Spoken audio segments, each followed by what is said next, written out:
Welcome to All Home Care Matters, the show where we discuss all things home care, with discussions on important age-related matters and topics. Brought to you by Enriched Life Home Care Services, the #1 rated home care provider in Michigan by Top Rated Local.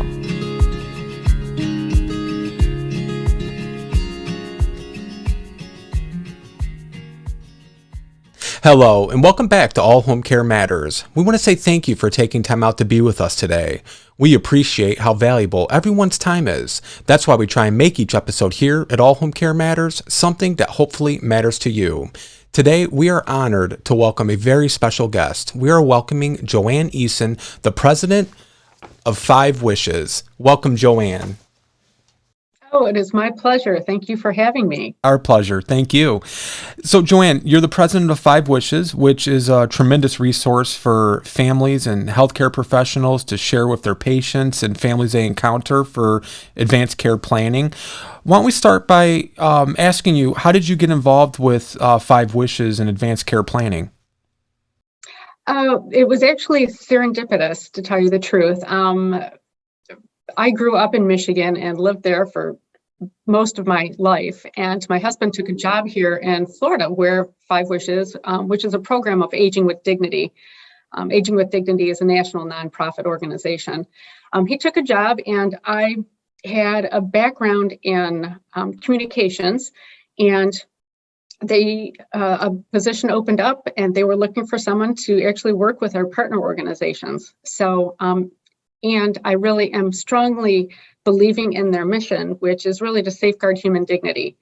Part of the rationale behind 5 Wishes is that it's a document to give people dignity when they're most vulnerable, specifically when they're at the end of life. And it really was developed by our founder, Jim Toohey, in his many years of working with Mother Teresa in her homes for the dying. And he spent countless hours at the bedside of very sick people and realized that what was most important near the end of life was really what's most important to us, everyone during our normal days is, you want to be comfortable. You want people to know how you want to be treated, and you want your loved ones to know specific things about you. And that's really kind of where this whole organization and program started, was with his work. And I found myself so strongly connected to that. Well, I think it's tremendous because I know, people talk about their, advanced directives and their, power of healthcare and their DNRs. And, that speaks to kind of the medical treatment and who they want to be responsible for making those decisions for that medical treatment. But the one thing that, we really find so tremendous about 5 Wishes is there's so much more to just what medical treatment you want and who you want to make those decisions. For people who might be watching or listening this, the one thing about 5 Wishes that I really think sets it apart from any other planning you can really do is the fact that it goes down to, do you want to have soft music played for yourself? Do you want somebody to brush your hair or, hold your hand? I mean, it really gets to the core values and, desires of how a person wants to be treated during those final days when they might not be able to advocate for themselves. So these books, I call them a book because they're, several pages, these little pamphlets, booklets. I first became familiar with it taking my hospice course in college. And one thing that I really kind of at the time didn't quite understand the way I do now is, our professor made everyone get a copy of 5 Wishes. And then the assignment was, you need to fill it out, And I think having done that and actually having to go through and think about your answers and think about those things that maybe when you're in your, late teens, early 20s, it could never happen to me sort of dynamic, it really gives you pause to say, okay, this is important because we never know when you could have a horrific car accident or a skiing accident or any sort of unplanned event where you might not be able to express those wishes, and I just think the way this resource goes through and kind of categorizes every area of your life and how you want to have things done for you if you're not able to do them yourself or advocate it yourself, I think is such a valuable asset that, in our professional jobs, we share it with families all the time, and one of the common things, and I'll let you kind of answer this, is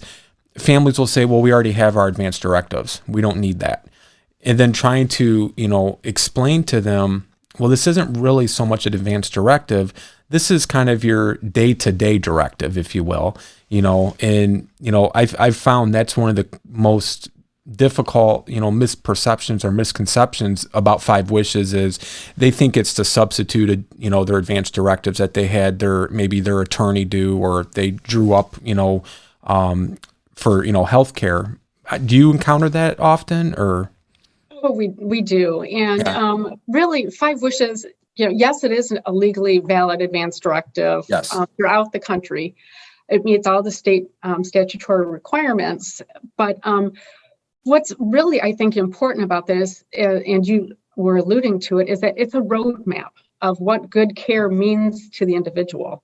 And so, yes, it is important to know who your healthcare agent's going to be, who's going to speak to you or speak for you, and what kind of medical treatment do you want or don't you want. And it's not meant to be prescriptive and say, this is exactly what I want when I want it, but it's a roadmap, because people's ideas change. And, going back to your comment that this is a document for everybody, it really is. If you look at what happened back in the 70s and back in the 90s with when advanced care planning kind of got brought up to the forefront, it was because of young women who became or were in vegetative states, and their families didn't know what they wanted, but they thought they knew what they wanted, but they had to go against or go up against courts to make their wishes known.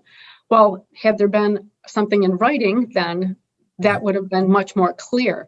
So it's really important, not only for people who believe that they're getting up there in age, it's appropriate for everyone 18 and older to not necessarily have an advanced directive or written one, but have these conversations. And it's really about having an advanced care planning conversation and really talking to your family, to your healthcare provider. Because when you think about it, when you look at your medical record, most of the documents come from your test, your blood tests and all the other tests and your physician notes. Your advanced directive is the only time that you really get to insert your voice into what your care is.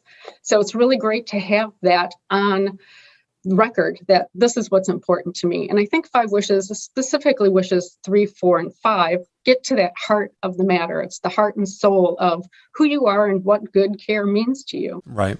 And, speaking of, having things written down to avoid, messy, drawn out, horrendous legal battles. I think back to the Terry Schiavo case in Florida where, her ex-husband had remarried and, she was in a vegetative state and it went all the way to the Supreme Court. And, her mom and dad are advocating saying, we'll take this on. We will preserve her and we will take care of her, and the husband had moved on to remarry and had a new family.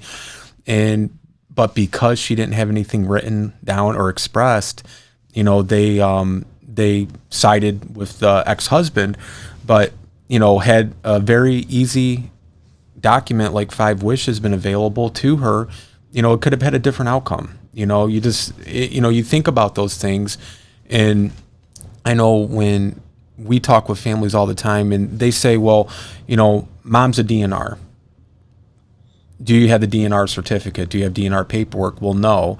Well, if there's a medical emergency and staff are in the home, they're calling 911.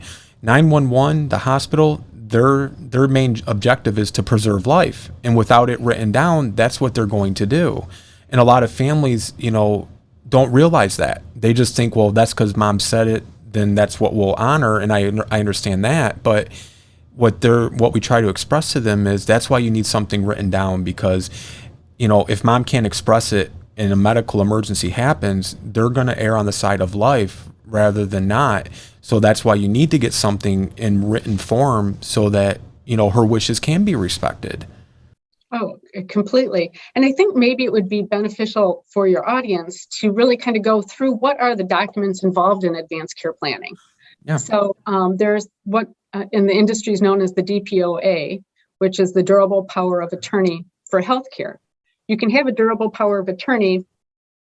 A lot of times people confuse it because that's the financial aspect of it, your will, your estate. Your medical one is a different durable power of attorney, and that's the person who will speak for you if you can't speak for yourself. So that is a legal document. Then there's the living will, and that gets conflated with advanced directives, and they all pretty much are, the same thing. But the living will really talks about what's important. What kind of medical treatment do you want? Do you want to have a DNR or a do not resuscitate order? Do you want to be given every measure to make sure that your life is sustained? So those are really important, but like I had mentioned earlier, don't be prescriptive on this, and that these are just scenarios for you to think about, Right. because there's going to be a million different outcomes, and you're not going to be able to figure out every scenario. That's why it's important to really just have these discussions. And then, like you'd mentioned, there's a DNR, which is a do not resuscitate, and that is a medical order. So that is done by your physician. In Michigan, you don't have what's called a physician order for life-sustaining treatment, which is also a medical order, but several states around the country do have those. And those work hand in hand with the do not resuscitate orders, where then if the EMTs arrive to your home and there is one of those on your refrigerator or made available to them, they know what your wishes are. Do you find that when families have a living will or their advanced directives in place, that when they go to fill out the 5 wishes, that sometimes it could change how they want their living will or advanced directives to be? Sometimes I would think that it really is one of those conversations or one of those things that it just, as your life progresses and as different things happen, maybe your disease trajectory has changed. That's when people really start to look at changing their advanced directive and saying, well, this is I know that this is what's going to happen. And they have these conversations, very frank conversations with their healthcare provider, that this is what you should expect going down the course of care. Right. And, when you look at those medical orders, the DNR, those are really something that you want to reserve for when you know that life is limited to 6 months to a year out. Having a DNR on your file isn't probably something that any healthy adult like you or I need to have. Absolutely.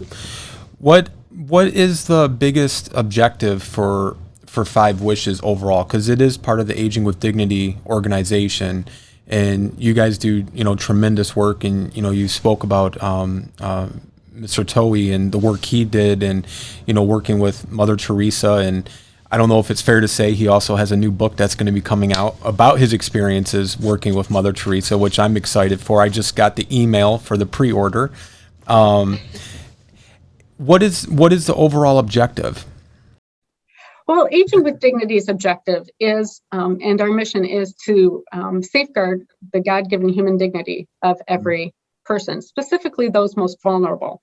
5 Wishes, which the organization is pretty well known for, is a program within that organization. And our role is to really work with several different industries to get advanced care planning to the forefront. So obviously, you know that healthcare, that's going to be a big audience because that's where these documents actually live after the patient brings them in.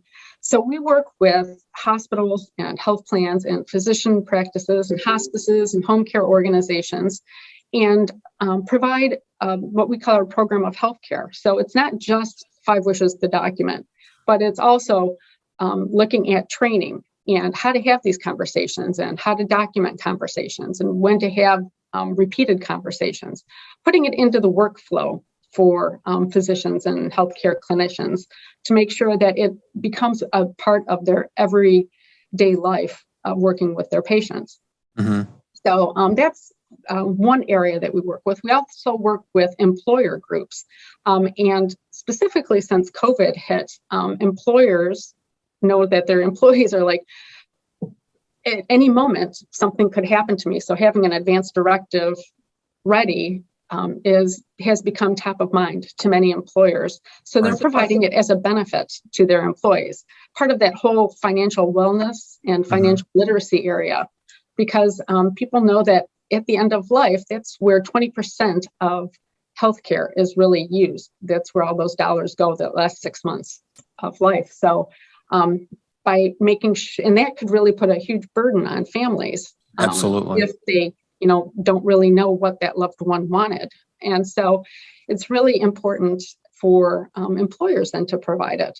And then we also do programs for faith-based organizations and make sure that there's resources available for them in order to have community presentations or do homilies or do pastoral work with the document. And we work with just a slew of other industries as well. So there's just several different products available to make this an easy use within each of the different industries. That's wonderful. I know we sometimes encounter, and I'm sure you'll be familiar with this, when the adult children are usually the ones left having to make decisions or provide care or find care for their elderly parents. But the parent is always resistant or hesitant. And, I can appreciate that side of it because, if you've been independent for 70, 80 plus years, it's hard to now change hats and become the one that becomes dependent. And sometimes they're hesitant or resistant to, saying what they want or what kind of treatment they want because, they'll make that decision for themselves when they need to. In reality, there may be a time where they're not able to make that decision. And so of something like 5 Wishes would be a tremendous resource to help the children as well. What advice would you give listeners or viewers for having a conversation with a parent who is just very headstrong and set in the ways and not wanting to answer those questions or make any decisions like that? How do you approach a conversation like that? You must have met my dad at one point. Having the conversation with him was difficult to bring up. But after a while, it became very, very commonplace because his disease trajectory changed. And this was way before, my father passed 18 years ago. So it was way before I started working here at 5 Wishes. But what we recommend for families to do is actually don't single out grandma or grandpa and say, hey, we need you to fill out this document or we need to have this conversation. Why don't the whole group have the conversation? Because every adult should have this plan. So instead of pointing a finger at one person, say, we're all going to have this conversation. And this is what's important to me. Or it's really interesting if you see a news article to kind of start the conversation. Hey, did you see this on the news today? And then that kind of starts the process. It's not something either, or something that individuals need to finish all at one time either. Right. It's one of these things that you just start the discussion, think about it, come back. It's really good to be reflective and have really deep, meaningful conversations about this. Mm-hmm. Do you ever encounter a situation, and this is common, I think, with larger families, where maybe the parent tells the one child one thing, and then another child they'll tell a different story to, and all of a sudden you have 2 people who think they're the ones that are supposed to be in charge of making those decisions. That's always a fear because, we deal with so many families here, and we've encountered that over the years where, one child thought, well, no, mom said I'm making the decisions, and the other child, but they have nothing in writing. So again, another reason why you want to have something like 5 Wishes so that it avoids the conflict and confusion, and it's just, it becomes challenging, right? So, I mean, in a way, you're also helping, like I said, it's helping the adult children where you don't want it to all fall all of a sudden where nobody knows what mom or dad wanted and nobody knows who's supposed to make those decisions. Exactly. And that happens so often. We do get a lot of calls about that specific issue. And a lot of the questions actually are, I have 3 children, so I want all 3 of them to be my agents. So if you think about it from a clinician standpoint, having 3 people that they have to have consensus with, that's really difficult to do. And Right. so it just, it wouldn't be productive to get you the care that you want unless you specifically identify the one person. You can say, yeah, it's important that you have a conversation, but, Joanne's going to be the person that actually will make that decision with the clinicians. Well, and a lot of times, yes, I agree, because it's the old saying, there's too many chefs in the kitchen. And what we have found, Joanne, is a lot of times you'll have one child is the DPOA over health, the other child is the DPOA over finances. So that way nobody feels slighted. It's when you have a third or a fourth child that, then you might have some issues. But yeah, I mean, so many times where they just, there's more conflict over making the decision than what the actual decision would be. And it's very hard because, when you're the provider, like with us, and the one sibling calls and says, well, no, I don't want it done this way. I want it done that way. And then the other one calls and says, no, I want it the other way. I mean, I don't think it's one of those things where, if everybody just could understand it, it would make it a lot easier, because it's one of those things, death and dying and, catastrophe. As people, we don't like to think about those things because it's not going to happen to us. It will always be somebody else. But, all of us at some point will have to make those decisions, whether it's today or far down the road. And just having something like 5 Wishes to help give not only your parent the care that they want and deserve, but also the children, there's a big benefit to them as well. They're not going to be in conflict or cause confusion because it'll all be written out for them. But then the other people that it benefits is the providers of care, whether it's your doctor, your hospice provider, or your home care provider. And, but I think it's facing that mortality that people just don't like to look at, which is, I think, the biggest issue, and I mean, like I said, I was in my early 20s and I filled this out, and I was like, wow, I don't understand why I need to do this. I'm not going to be sick or die anytime soon. But after you actually sit down and read it, it doesn't really it's not really necessarily about dying.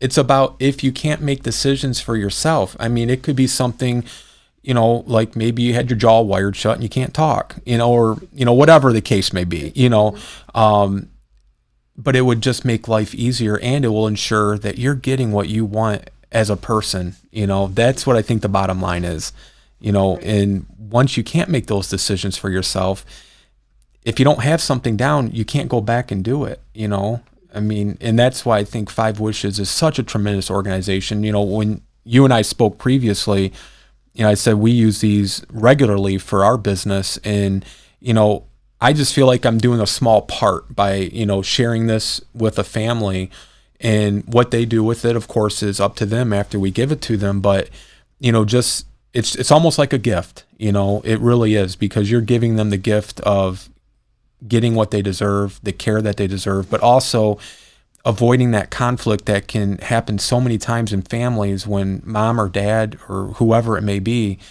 isn't able to advocate for themselves any longer. Then people are left wondering, well, I think mom wanted this. And then you have another sibling, well, I don't think mom wanted that, and then it's just a lot of confusion during a very difficult time, and that's the last thing you want to have to deal with when you're dealing with a loved one who might be in a health crisis. Oh, definitely. Definitely. So there is, and I love your comment that it's not about death. It really, I strongly believe it's about living. And there's a gentleman, he and his wife wrote a book called Driving Miss Norma. It's Tim and Ramey, and I can't pronounce her last name, but it's about his mother who was in her 90s and got a terminal diagnosis and said, I don't want any treatment. I'm going to hit the road with my son and daughter-in-law. And they got an RV and they went around the country. This is several years ago, and you might have remembered seeing little old Norma on the TV stations, because every town she went to, she became like a little celebrity. But the one thing that really that hit home with me was when Tim said that he was doing his 5 Wishes, because they had done it with their mother, is that he looked at wish 5, which actually says, what I want my loved ones to know. And it's like, I want to be forgiven, and I want you to forgive me. So what he did, it was like an existential moment for him. And he actually went and talked to people that he felt like he had wronged. And he said it completely changed the way he lives. So it really, it is about living. And yes, it is a roadmap for how you want to be cared for, but you're still living, and that's what it's there for.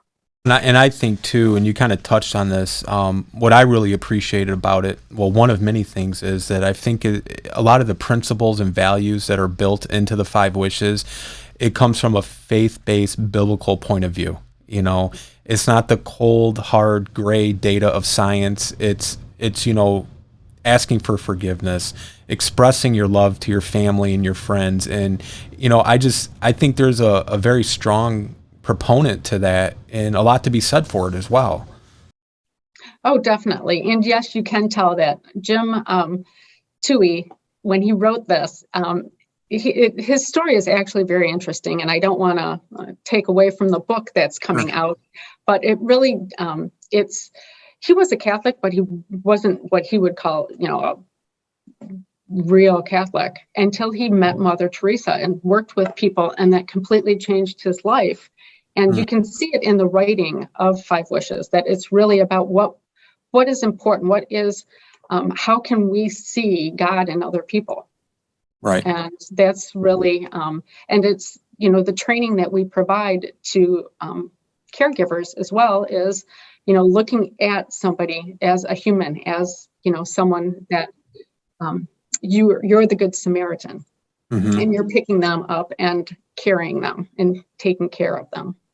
Absolutely. That's actually one of my personal favorite parables. And, because I think it says a lot. The way I view that parable is, you have 2 people walking down the road. The first person stops at the beggar and says, I'm sorry, I can't do anything for you. But then the second person may not be wealthy, but he says, I'll do whatever I can for you. But it doesn't have to be monetary. That person might just need somebody to listen to them, or, someone just to talk with them, or just to even recognize that they're a person, and I think that's so powerful, As far as 5 Wishes go, Joanne, do you have a story that stands out to maybe a family that it had a exceptional, influence on, or kind of like your story you were sharing about Norma?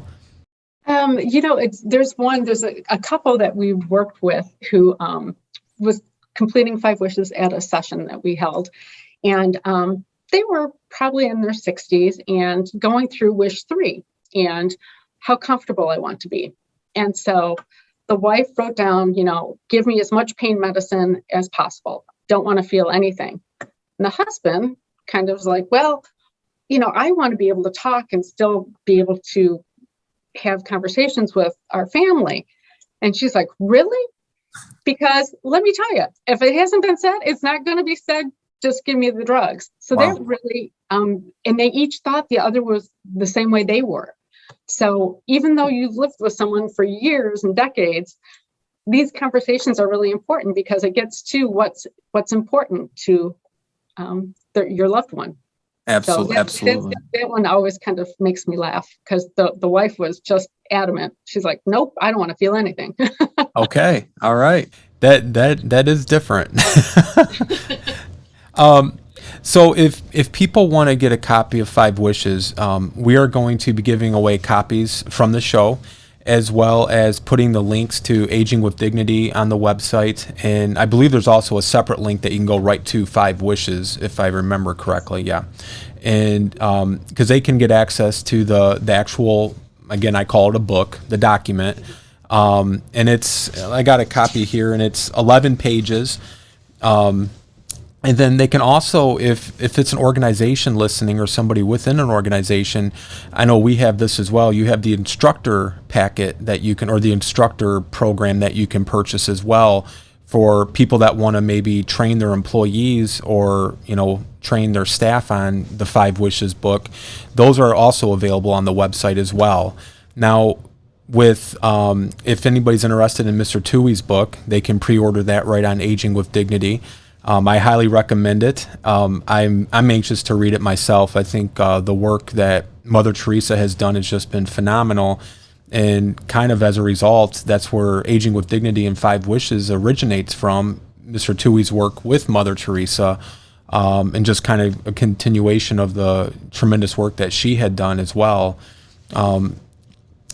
And then when people reach out to the show, we will mail them a copy of Five Wishes. We'll pay for the shipping and handling. And I just really, really appreciate the tremendous work that you guys are doing at Aging with Dignity and the Five Wishes. And I always stress this. It's never too early to plan ahead, because you just never know. And that few minutes you take each day until you get your Five Wishes filled in, or maybe you take a few months, it's better than not having any filled in, because again, you want to make sure that your wishes, when that time comes, you want to make sure they're respected. That's so true. That's so true. And just as a little sidebar to your comment, yes, we have all of those resources available on our website. But the one interesting thing about Five Wishes is that it comes in 30 languages as well as Braille. So it's very culturally diverse, and really make sure that most everybody, we have a lot of languages, there's several that we don't have, but this ensures that regardless if you speak English or not, that your wishes are just as important. I read that the Five Wishes is used at over 40,000 different organizations. Yes, and we have over 40 million in distribution. So that's tremendous. It's been it's because people like you and organizations like yours that have spread the word about Five Wishes. We've never really advertised.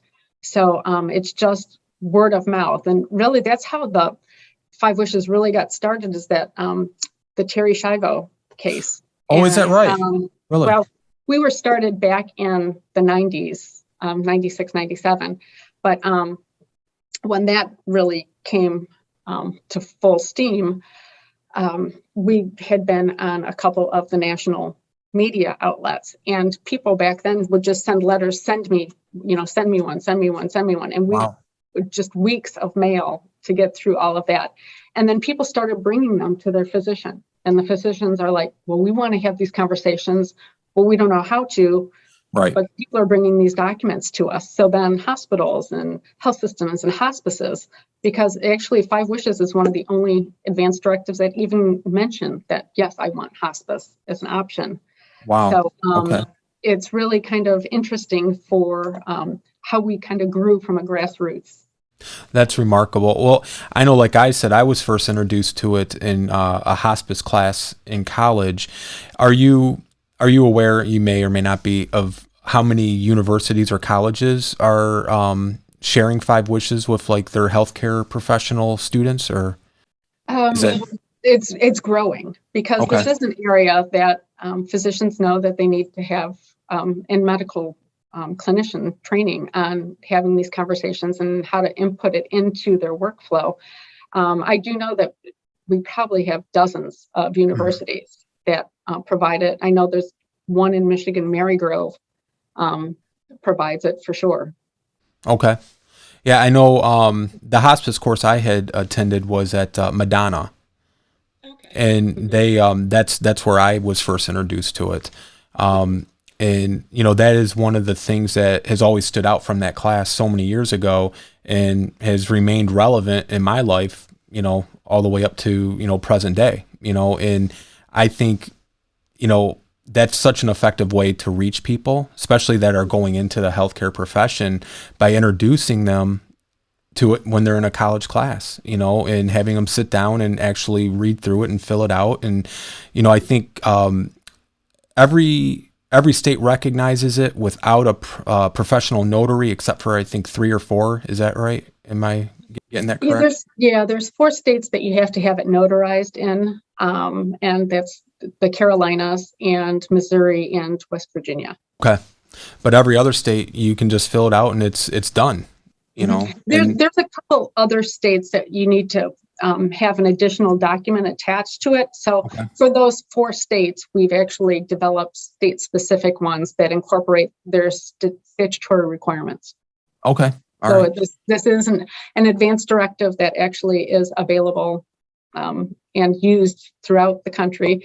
Not only does it come in paper, but we also have digital versions as well. So if you're more tech savvy, there's an opportunity then to have it on your computer. And then you just fill it out on the computer and then print? You can, yes. Okay. Mhm. Yeah. And if people do fill it out, I recommend that they make sure a family member, because you do have to have it witnessed by another person, but that other person might be your husband or your spouse, but your children, you want to make sure that somebody is aware that you have this document also. Let your doctor know, let your children know, let your spouse know, so that if you do need it, somebody knows that you have it. And I have seen that where somebody filled it out and the family knew nothing about it. They were surprised. And then they learned, oh, I'm the power of attorney. And, this is what dad wanted. And, it's one thing to fill it out, but then you have to let people know what you have filled out. Right. And where it's at. So Where it's at. Which is different from your financial wills and trusts, which you want to put in your safe deposit box. You want to keep your advance directive available because in an emergency, it's going to be needed right away. So you're not going to have that opportunity of a day or so to go back to that safe deposit box. We know that there's a group in Pennsylvania, hospital there, and they have a whole 5 Wishes program, and they actually have a freezer pack that they put 5 Wishes in, and then your emergency contact and all your pharmaceuticals, and then they say put it in your freezer. So the EMTs, everyone knows to look in the freezer for those documents. And so it's a great way to just make sure that, hey, this document's either in my freezer or it's in, my sock drawer, whatever, but just make sure people know where it's at. And feel free that once it's completed, make as many copies as possible and give them to your doctor and give them to your loved ones. I just want to ask a follow-up question to that hospital or that healthcare system in Pennsylvania, because I think that's a genius idea. How did that come about? Was that something that you guys approached them about, or is that something they just spontaneously did on their own? How do you get a hospital or a healthcare system to create a program like that? They actually had started it on their own through their marketing department. And part of my role is to go around the country and talk to our major partners, and found that. And I'm like, that is awesome. A great way to get it into the community. And a part of the work that we do is working with communities on how to make your community more healthy. So, there's a lot of health initiatives within communities. Like in New Jersey, there's a mayor's wellness program. And so mayors are tasked with getting their communities more healthy. And part of that is having advanced care planning discussions. That's wonderful. So it's really, really taking best practices from throughout the country and really developing community outreach programs that we've been able to implement throughout the country. Do you have programs like that in every state now? Not necessarily, no. Okay. We're a relatively small nonprofit, so it's hard to have enough of us to go around and do that. But it's something that other organizations really pick up on. Yep. Well, we are very honored to have you, Joanne, and I cannot thank you enough for your time. Like I said, for a long time, I have been a huge supporter of 5 Wishes going back to college. And, if there's anything that we can do, we are happy to help support the Aging with Dignity work and 5 Wishes work that you guys are all doing. It's tremendous, much needed work. And I just hope, with this video and this interview that, we can just help spread the word even more. And I can't thank you enough for your time today. Great. Well, thank you so much. It's been a pleasure. And I always enjoy talking about advanced care planning. Yeah, it's very important, much needed. And we hope to maybe see you guys again in the future. Definitely. You will definitely, when Jim's book, the book's called To Love and Be Loved, is available in September. But excellent. You can actually pre-order it on Amazon or go to the agingwithdignity.org website. Okay. And we'll have that link in the show notes as well for you. That sounds great. All right. Thank you, Joanne. Thank you. Thank you for joining us today at All Home Care Matters. All Home Care Matters is here to help families as they navigate these long-term care issues. We invite you to visit us at allhomecarematters.com, where there's a private, secure, fillable form where you can ask us questions, give us feedback, or show ideas. And remember, you can listen to the show on any of your favorite podcast streaming platforms or watch the show on our official YouTube channel. Just make sure to hit that subscribe button so that you never miss an episode. We also want to extend our heartfelt gratitude to Joanne Eason, the president of 5 Wishes, for coming by today to discuss the importance of 5 Wishes and advanced care planning. Thank you so much. Thank you for joining us today. We look forward to you joining us again on another episode of All Home Care Matters. To learn more about the show and to connect with us, visit us at allhomecarematters.com.